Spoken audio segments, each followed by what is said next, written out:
19편은 특별히 토라시라고 합니다. 토라시라고 하는데요. 19편과 이 잘못 1편과 19편과 1편과 19편과 119편을 토라시라고 합니다. 그래서 이제 그 구약 학자들은 이 세 편의 시를 가리켜서 토라시라고 그러기 때문에 뭐 토라시에 관한 뭐 하면 1편, 19편, 119편을 이야기합니다. 그래서 제 같은 경우는 1편이 이렇다면 뭐 19편은 이 정도 되고요. 119편은 그 시편에서 가장 내용이 많은 그 시죠.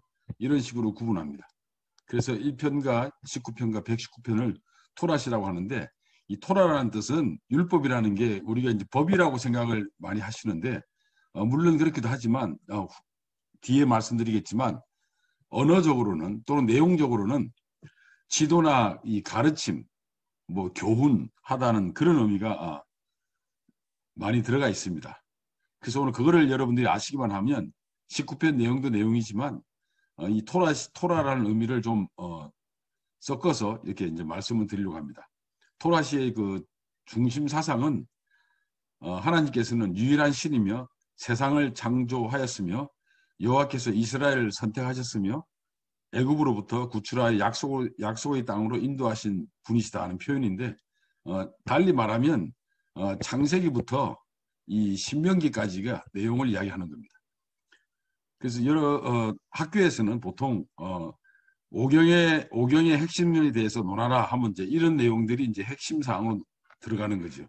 추가적으로 이야기한다면 창세기부터 신명기의 핵심적인 이야기를 하는 겁니다. 그래서 이거는 뭐 세상을 창조하신 내용이기 때문에 창세기에 들어가고, 그 다음에 이제 이스라엘 백성들 선택했다는 것도 창세기에 들어가지만 출애굽이고요. 그 다음에 약속의 땅으로 인도하는 게 뭐 이제 레위기부터 이 신명기까지의 내용이 되지 않겠습니까? 그런 식으로 설명을 합니다. 그래서 토라시라는 거는 그냥 토라시라고 했지만 토라라는 말이 우리말로 하면 이제 율법이라는 뜻입니다. 그래서 토라시, 율법시라고 하는 거죠. 1편과 19편과 119편을 율법시 토라시라고 이야기합니다. 이 정도는 여러분들이 아시면 좋을 것 같아요. 토라라는 말이 히브리어로 토라라는 말이 율법이라는 뜻인데, 토라라는 뜻은 지도와 가르침이 있다. 교훈을 주는 거, 이런 의미가 있습니다. 중심 사상은 어떻게 세상을 창조했으며 어떻게 이스라엘 백성을 선택했으며 어떻게 출애굽을 시켰으며 어떻게 약속의 땅으로 인도가 그들이 받았는지, 이런 내용들이 들어가 있는 것을 바로 이 율법시 토라시, 그 토라라는 의미에 들어가 있습니다.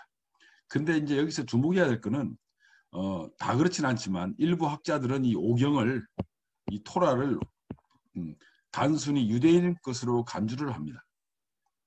그런데 우리는 분명히 그렇지 않다고 이야기하지만 기독교인들은 오경도 엄밀한 의미에서 이 정경에 들어가 있기 때문에 정경 아닙니까?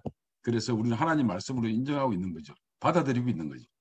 그런데 이 오경을, 토라를 유대인 것으로 간주하는 경향이 있기 때문에 여러분 잘 아는 율법과 율법 때 그 복음 있지 않습니까? 이런 비유를 통해서 이걸 확장시키고 이거를 이제 과거의 것으로 이렇게 추락시키는 경향이 없지 않습니다.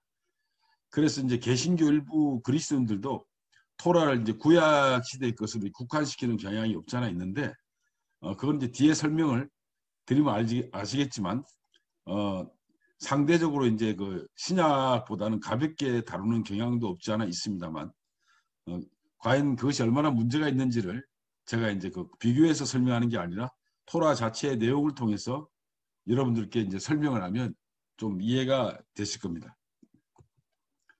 기본적으로 이제 우리가 오경이라는 말을 하나님의 말씀으로 다 인정하기 때문에, 그러면 제가 한번 요약을 해봤는데, 오경에는 전부 다 일반적으로 이 성경이라는 것이 종교 체계로만 이제 간주하고 있는데, 물론 맞습니다. 기본적으로 하나님에 관해서 이야기하고 성경을 통해서 하나님의 뜻이라든지 명령이라든지 또는 우리가 뭘 지켜야 될지에 대해서 이야기를 담고 있지만, 그러나 성경을 가만히 들여다보면 특히 이제 오경에 토라에 보면 세속적 상황이 사회상이 많이 나타나고 있습니다.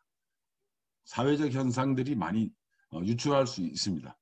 그렇기 때문에 이런 걸 볼 수만 있다면 우리의 신앙이 더 우리의 삶의 현장과 그 다음에 그 토라에 나타난 오경에 나타난 그 상황을 이해할 수 있습니다. 그래서 이제 시세말로 성경 본문에 나타나는 이 내용에는 충분히 뭐가 있냐면 사회상 컨텍스트가 있다는 겁니다. 그래서 이 내용을 살펴보면 오늘 내가 독자인 나의 이 컨텍스트, 나의 상황을 이렇게 유추해 보면서 다시 이제 본문을 통해서 하나님을 신앙하는 이런 그 기회를 삼을 수 있는 좋은 그 유비가 있습니다. 그래서 이런 것을 염두에 두시면 좋겠다는 생각을 해보고요. 또 하나는 율법, 즉 토라가 오경이 법률적인 실체를 나타내기보다는 법적으로 뭐뭐 하지 말라, 하나님을 뭐 어떻게 경외하라, 우상을 숭배하지 마라, 이런 내용들 전부 이면에는 뭐가 있냐면 충분히 1차적인 거는 하나님에 대한 신앙이지만 우리들 인간 사회에서 상호 이제 관계적 유대를 주목적으로 하는 것도 없지 않아 많다는 거죠. 이웃을 뭐 도둑질하지 말라, 뭐 못마하지 말라 하는 내용들을 보면 보통 뭐 1계명에서 10계명을 이야기하면서 4계명까지 뭐 이 대신 관계 또 뭐 5인가요? 여기서부터 10까지는 뭐 대인 관계 이렇게 이야기하는데 사실은 거기에 보면 그렇게만 해석할 수 없는 것들이 있습니다. 한 예를 들면 안식일을 지키라고 한다고 가정합시다. 그럼 오늘날 우리가 주일 성수라는 말이잖아요. 근데 이 안식일을 지킨다고 매주마다 안식일을 지킨다고 하면 어떤 문제가 생기냐면 이 사람들이 일을 하지 않기 때문에 뭐 농촌 같은 경우에 소나 또 유목사회는 양이나 또는 뭐 염소나 하여튼 종들 노예까지도 모두 심의 형태를 가지고 있습니다. 그래서 사실은 하나님을 신앙하는 기념하는 그 안식일 또 주일 성수에 그렇게 그 목적이 있긴 하지만 모든 자연이 일주일에 한 번씩 쉬라는 의미도 있다는 거죠. 하여튼 이런 상호관계적 유대가 앞으로 이제 창세기에서 많이 나타나는데요. 이런 것들이 토라에 아주 그 주목적으로 나타나고 있다는 걸 말씀드릴 수 있습니다. 또 하나는 고대로 올라갈수록 이 종교와 세속이 지금처럼 이렇게 명확하게 구분이 안 돼 있습니다. 모든 게 있죠. 고대에는 종교 위에 종교를 기반으로 사회가 형성돼 있습니다. 그래서 이 종교가 우선이 됐죠. 그렇죠. 그래서 이 종교적 성향이 무지하게 많습니다. 그렇기 때문에 종교적 전제 위에 세속적 사회상이 자리 잡았다고 본다면 현재 종교하고 사회하고는 많이 분리되어 있고 구분이 되어 있지 않습니까? 그래서 오늘날 눈으로 이 오경에 나타난 사회상을 오늘의 눈으로 보는 것은 좀 어렵다. 또 차이가 있다. 또 구분돼야 된다. 이렇게 말씀드릴 수가 있습니다. 그리고 이제 그 많은 학자들은요, 이 말씀드린 대로 종교적 내용뿐만 아니라 이 사회상의 문제를 서로 유기적으로 생각을 해서 많은 사람들이 지금 이 세속적 상황에 대한 연구도 이제 하고 있습니다. 뭐 저도 개인적으로 많이 지금 자료를 찾고 있고 혼자 이제 이 준비를 하고 있는데요.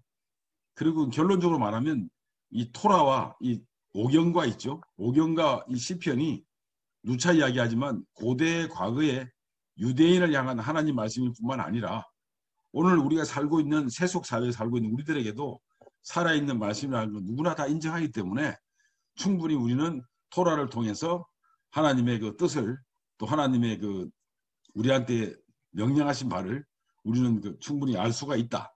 이렇게 설명할 수 있겠습니다. 그리고 또 하나는 토라에 나타난 이웃사랑이라고 있는데요. 이 토라에 나타난 이웃사랑이 사실은 이 신약에서 지난 시간에 말씀드린 것 같은데 신약에서 기독교가 그 사랑이 주 어떤 그 우리의 이념이라고 할까요? 뭐 예수님께서 우리를 사랑했기 때문에 이 땅에 오셔가지고 돌아가시까지 했고 또 그런 또 사랑을 받아서 우리는 이웃을 사랑하고 또 성도를 사랑하고 가족을 또 이제 이 동포를 사랑하고 이런 그 확장되는 의미를 가지고 있는데 그 말이 제일 처음으로 나오는 게 레위기 19장 18절입니다. 원수를 갚지 말라. 동포를 원망하지 말라. 네 이웃 사랑하기를 너 자신과 같이 사랑하라. 이게 이제 하나님이 말씀하신 거다. 이런 것들은 이웃 사랑이나 원수까지도 사랑하라는 말이 분명히 레위기 19장 18절의 토라의 핵심 사상이기도 합니다. 그래서 갈라디아서 5장 14절에 보면 온 율법은 모든 토라는 네 이웃 사랑하기를 너 자신같이 하라는 말씀에서 이루어졌다는 거지. 그러니까 토라는 궁극적으로 핵심이 지향하는 게 사랑의 실천인 것을 알 수가 있습니다. 그래서 여기 보면 로마서 13장 10절에 보면 사랑은 율법의 완성이라고 이야기하고 있습니다. 그리고 또 마가복음 12장 33절에 보면 마음을 다하고 지혜를 다하고 힘을 다해서 하나님을 사랑하고 사랑과 또 이웃을 자기 자신과 같이 사랑하는 것이 뭐 제사를 드리는 거 어떤 제사를 드리는 것보다 낫다고 이야기하는 거예요. 그래서 제가 드린 말씀은 이런 거 보면 율법 즉 토라에서 나타나는 이 사랑 실천과 신약에서 말하는 이 예수님의 사랑 중심 이것이 다 만난다는 거죠. 그런 것이 이제 많은 학자들이 동의하는 거고 성경에 나와 있는 거니까요. 특히 레위기 19장 18절을 주목하시면 좀 도움이 되지 않을까 싶습니다.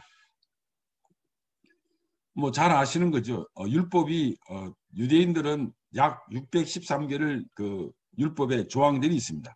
그 중에 보면 그 중에 긍정으로 뭐뭐 하라는 게 248개가 나오고요. 이게 사람 몸의 지체수하고 같습니다. 그 다음에 뭐뭐 하지 말라 하는 말은 365개가 있는데 1년에 다 지키라는 말도 되죠. 그래서 이제 613개가 되는데 이 안에 보면 가장 핵심적인 내용을 제가 요약을 해보면 613개 중에 번성하라, 땅에 충만하라는 창세기에 나오는 말이 있죠.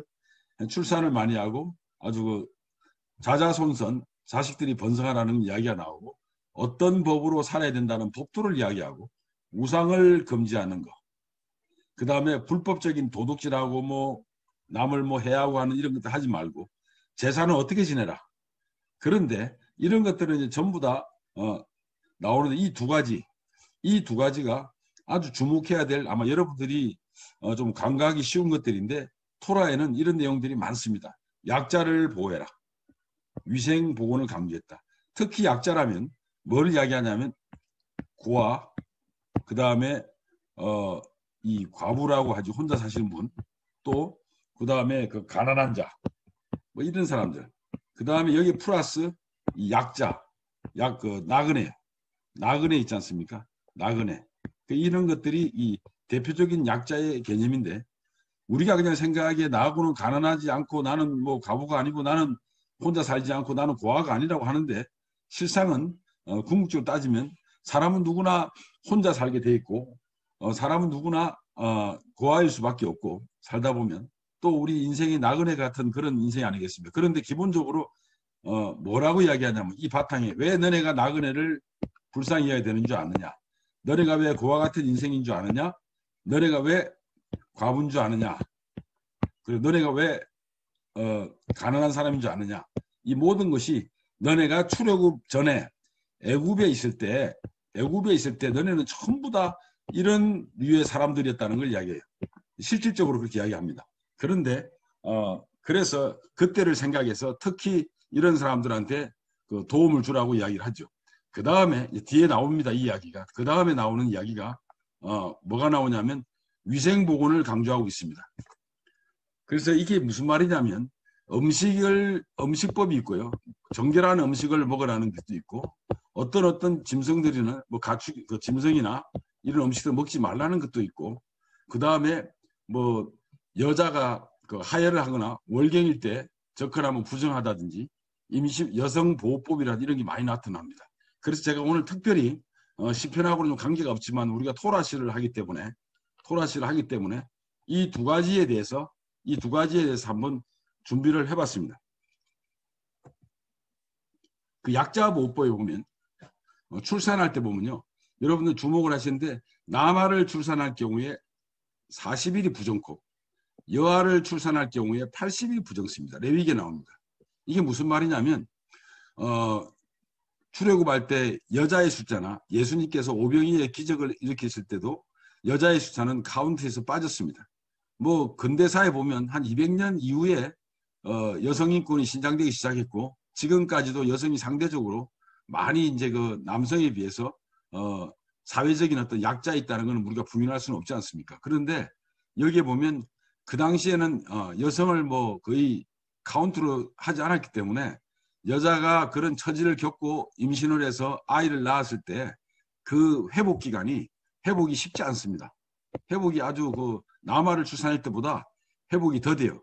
그래서 여자는 80일, 여아를 출산했을 경우에 80일이 부정타고 이야기함으로써 남아를 출산한 것보다 접근을 금지시켜서 배 이상을 그 기간을 둬서 여성을 보호한 겁니다.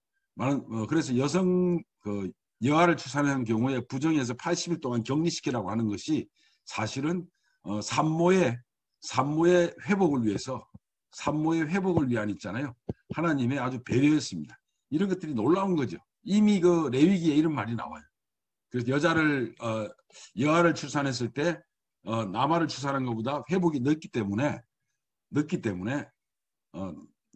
하나님께서 배려를 한 겁니다. 약자를 보호한 겁니다. 그리고 월경과 이제 뭐 하열 이런 경우에도 그 여자가 월경을 하거나 하열할 때 부정하니까 접근하지 말라 하는데 의학적으로도 이미 이럴 때 이 성관계를 하면 병균이 옮길 확률이 더 높답니다. 그래서 이런 것도 다 여성을 보호하는 거죠.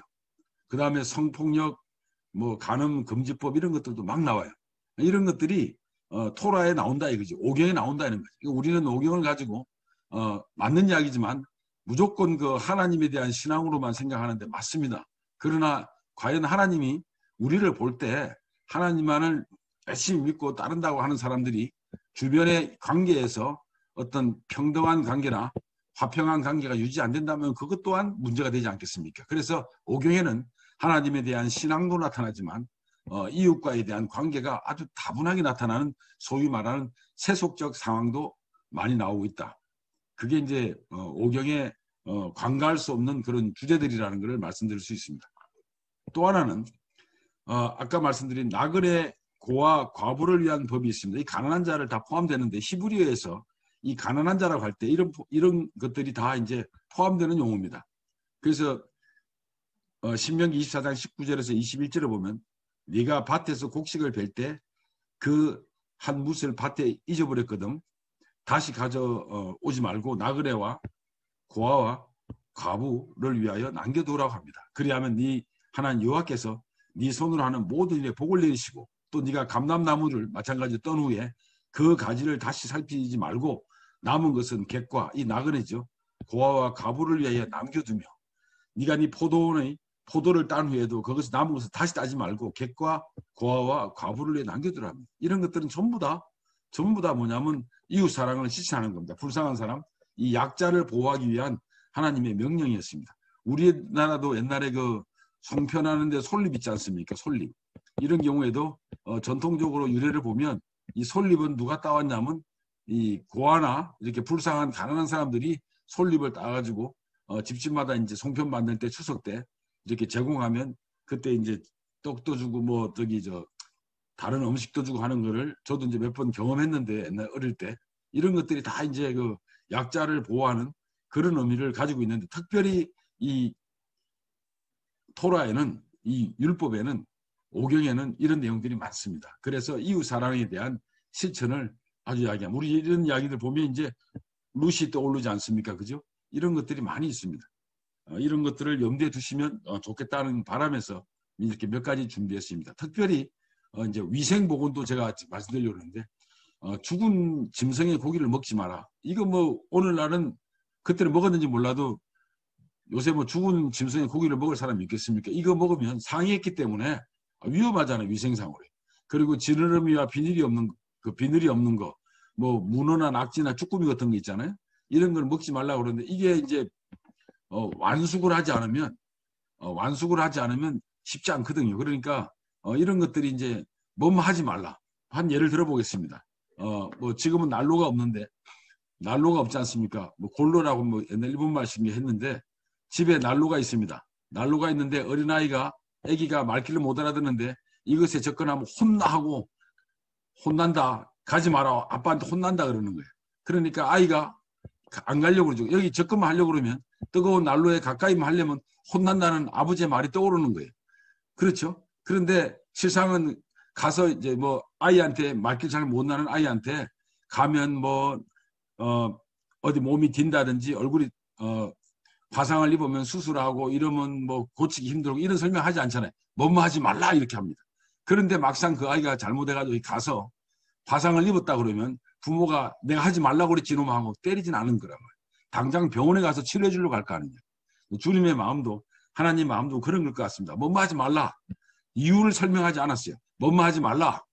안 좋으니까 하지 말라고 그런 거예요. 우리 어린아이 같은 우리 사람들한테 그 당시에는 좀 지적 수준은 낮고 이렇기 때문에 뭐 하지 말라 그러면 그냥 하지 않는 거로 이렇게 해서 통용되지 않았냐고 감히 이제 생각을 해봅니다. 그 다음에 가운데 발굽이 갈라져 족발이 되고 쪽발이 되고 새김질하는 동물을 먹지 말라. 뭐 이런 것도 마찬가지. 그래서 이 두 가지가 충족되는 게 이제 낙타 뭐 두 가지가 아니죠. 이 둘 중에 하나라도 충족이 안 되는 것이 낙타, 토끼, 뭐 오소리, 돼지 등입니다. 그런데 왜 돼지를 먹지 말라고 그랬는데 이것도 이제 문화적인 영향도 있고 사회적 영향도 있습니다. 돼지는 여러분 생각을 해보십시오. 출애굽하고 그 기에 그 광야에 돼지를 꿀꿀꿀 데리고 한번 움직인다고 생각해 보십시오. 돼지는 습한 동물입니다. 거기는 이동할 수가 없어요. 키울 수가 없어요.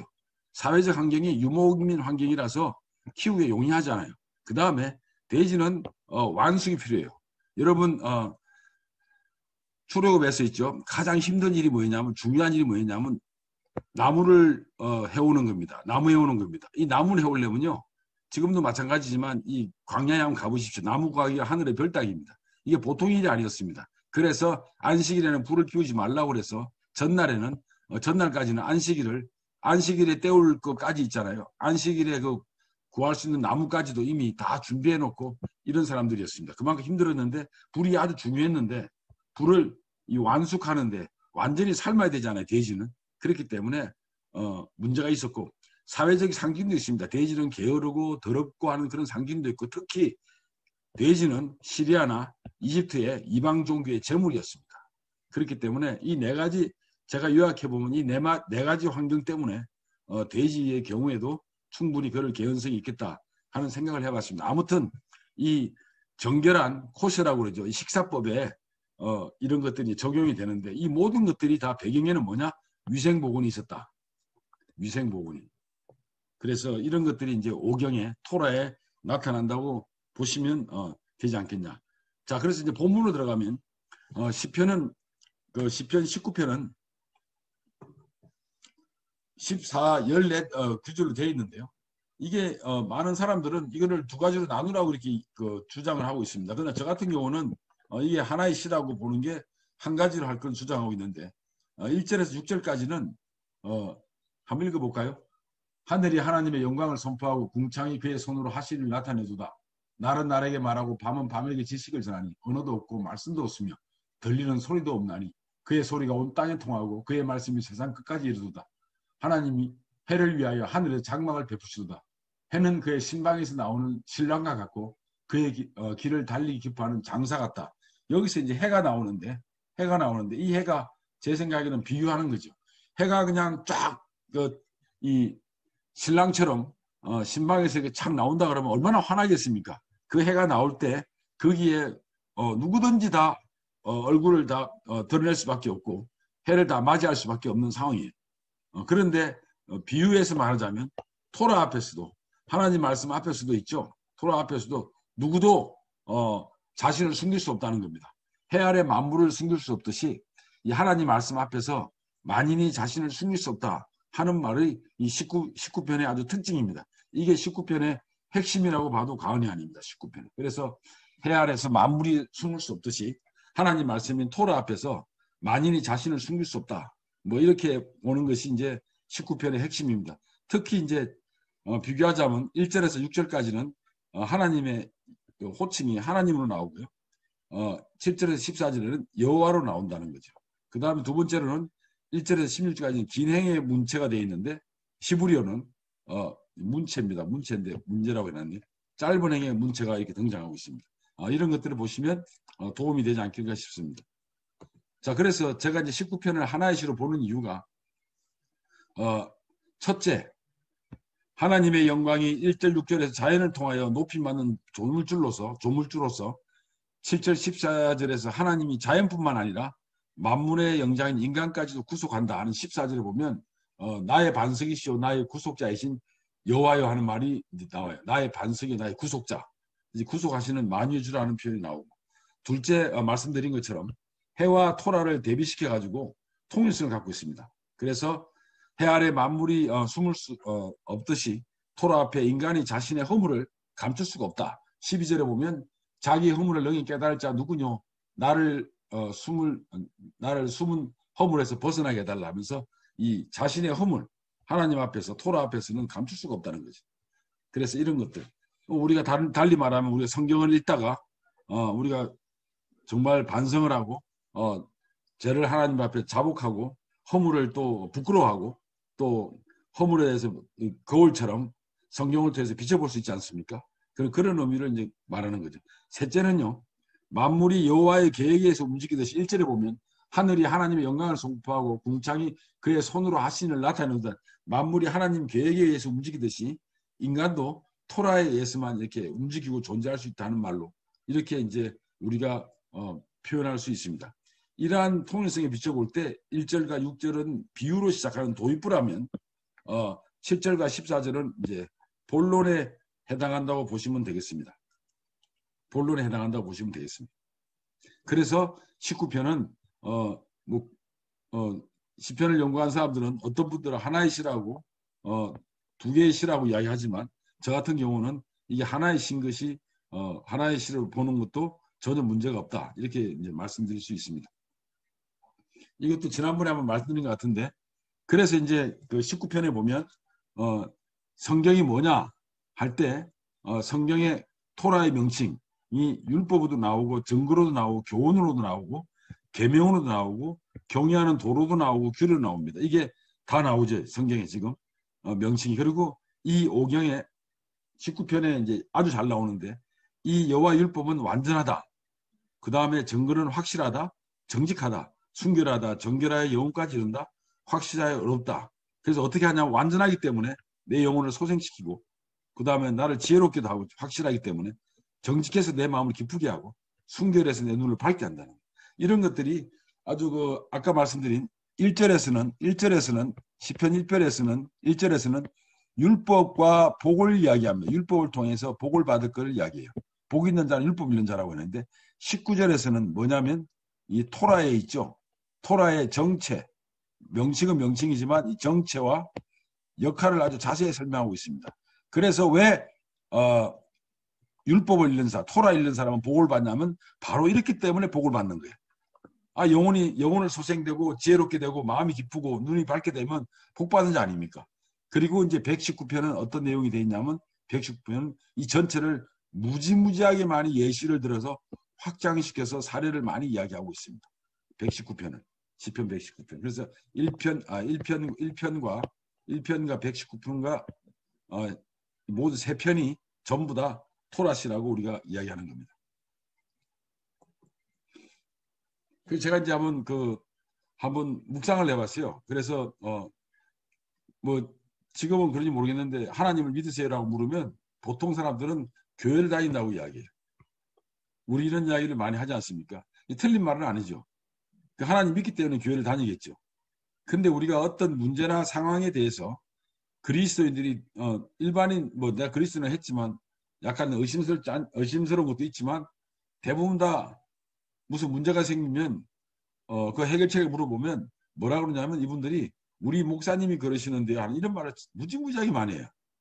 저도 이런 경우를 많이 접했는데 그래서 교회를 다니는 것이 하나님 믿는다는 말로 대신하는 것은 좀 시원한 답이 아닌 것 같습니다. 그냥 오히려 하나님 믿습니다 또는 그리스도를 영접하였습니다 말이 정답인데 그렇게 말을 안 해요. 그래서 많은 사람들이 그리스도인이라고 하면서 주일 목사님의 설교를 들으면서 일주일에 뭐 귀중한 영적 보약으로 마음에 이제 새기고 있는데 하나님 믿는다고 하면서 교회 다닌다고 하면서 성경을 매일 읽지 않는 것은 문제가 있습니다. 성경을 몸소 매일 소리내어 읽지 않고 목사님 설교만 통해서 하나님 말씀을 듣는다고 생각하면 이 심각한 영양 결핍입니다. 성경을 읽지 않는 사람은요 심각한 영양 결핍을 받게 됩니다. 왜냐하면 성경은 읽는 사람의 아까 말한 형편에 따라서 각양각색으로 하나님께서 역사하는 말씀이기 때문에 그렇습니다. 그래서 성경을 꼭 읽어야 되는데 물론 우리 많은 분들은 형제 자매님들은 성경을 많이 읽으실 건데요. 성경을 읽는 것은 상당히 그 중요한 어떤 그 영양 보충입니다. 네, 감사합니다.